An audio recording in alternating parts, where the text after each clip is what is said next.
weird way, to make a man like that tap to strikes, is that a special achievement in itself? You know how tough he is, so to break him like that.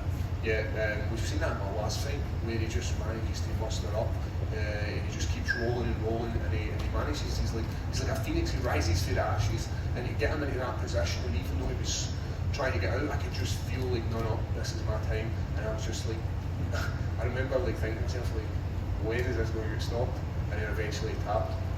But it's the sport of MMA. Some you win, some you lose. But green light.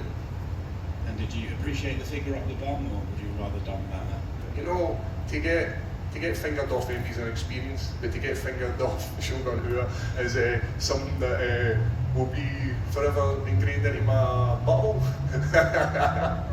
We get a signed photo. Signed picture he fingered me. Normally you have to take somebody out for a meal to get. You know what? At least Stinky dish, you know what I'm saying, Smoke? You know what I'm saying, my man? Get any dirty digits. Congrats, man. Thank you. Both things, the fight and the finger. Paul, over here to your left. How you doing, my friend? Very well. Great performance, man. Thank you. What was the biggest difference between the last time you fought Shogun and now? Why did you look this much better? We took that fight in 2 weeks' notice. We had a cut above our eye, so sparring in 2 weeks never happened. Conditioning didn't happen.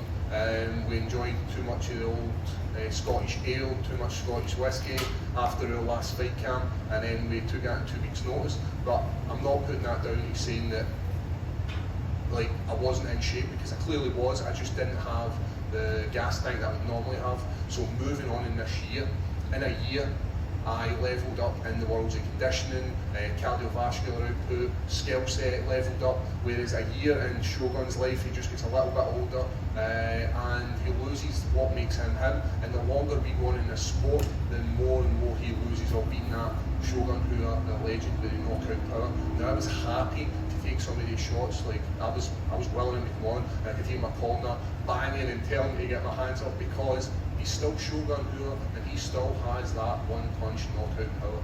Absolutely. How much pressure did you feel coming into this fight? A lot of people on the internet were saying if Paul Craig doesn't look good and convincingly win this fight, then where's he going to go? Were you hearing some of this or thinking some of this, that you needed to win and win impressively? No, but think about it now. You've just wasted. Nah, I'm not kidding. Listen, it's one of these things. The sport, people are always looking for that next match. People are always like, right, where does Paul Craig go to? And I think stylistically, I match up pretty well with Andy in the top 10 division. We've seen that where I can pull submissions out in the last minute. I think I've got 2 late submissions. I think I'm 1 in 5. One against Ankalaev and number 5 with Kennedy Nchukwu. So I can pull submissions out when I'm getting pieced up, and I'm able to piece people up, I'm able to outstrike them, I'm able to out-grapple them. You know, every year I get a little bit better, a little bit handsomer, my hair starts to fall out as well. You know, that's going to happen. You know, but if I looked as good as Shogun Rua, I would definitely stop it right now, because my coach's sister sent him a message and said tell Paul not to piece him up too much, because he's very handsome. Nice. How do you rate your performance here? 1 to 10 or 8 to F? You know, that's not for me to decide. I'm just there to get the victory. Me as a performance guy, it doesn't matter. It's my coach's job to analyse that performance and see where we could be better and see how he can then take me forward. I'm just a fighter. He's the brain behind this. But I will tell you this. He has been cheating me the last 2 days of chess. I have pieced him up every day, this full camp, and he then watches a TV show and comes in and checkmates me in like 3 moves, 4 moves, and he's running wild. So any people out there get chess skills, give me some advice. Absolutely. Last question. I know you don't really call people out, but can you throw out a couple of names of fights that you think might be interesting for you? You know, as I said, I match up well with him in that top 10 division. My grappling ability, guys like Johnny Walker are a good fight for me. Very, very explosive, very, very wild.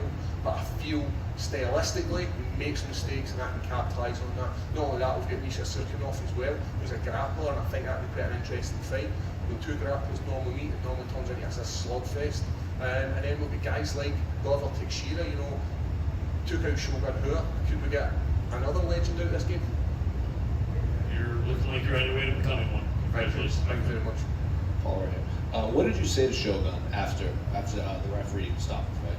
You know, I thanked him because ultimately I don't get to pick this fight, and the matchmakers have some influence, but ultimately Shogun Rua decides who fights. He is the legend, and he says, "Yep, I'll take this fight." And in his head, he must have felt after that first card that he was like, "Right, I can win this."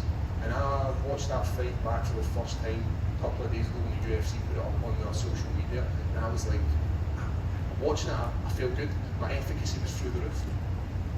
Have you ever made an opponent tap to strikes in your career? I know you submitted guys, but like Shogun quit No. to strikes. I know, it sounds really horrible when you see that Shogun quit.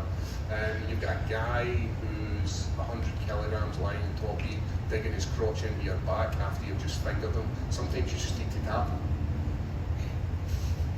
Paul, congrats on the victory. Just one question. Yesterday, you were really intense as usual with the stare downs. You put on the war paint. What did you see in the legend Shogun's eyes when you're staring him down? You know, every time I put on that war paint and I go into their personal space, I see fear. You know, when the English stood against the Scots at Bannockburn, when they done the same at Stirling Bridge, they shot him. And I seen that in him, and that's why he put his hands up to stop me from coming into his personal space, because he didn't want to feel my presence in there. Braveheart, top 5 all-time movie. Yes, beautiful. Now, here's the thing, I don't think you might know this, but the actual, see the battle at the end there, that's not how it happened. It was never ever fought on a field. What we done is, being Scottish, we're a wee bit snidey. What we done is we let them cross a bridge, dismantled the bridge, slaughtered half of them, slaughtered the rest of them to the other side.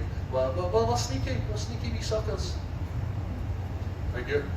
I like the fist, you like yes. Paul, anyone else from Scotland training with you that we should look out for?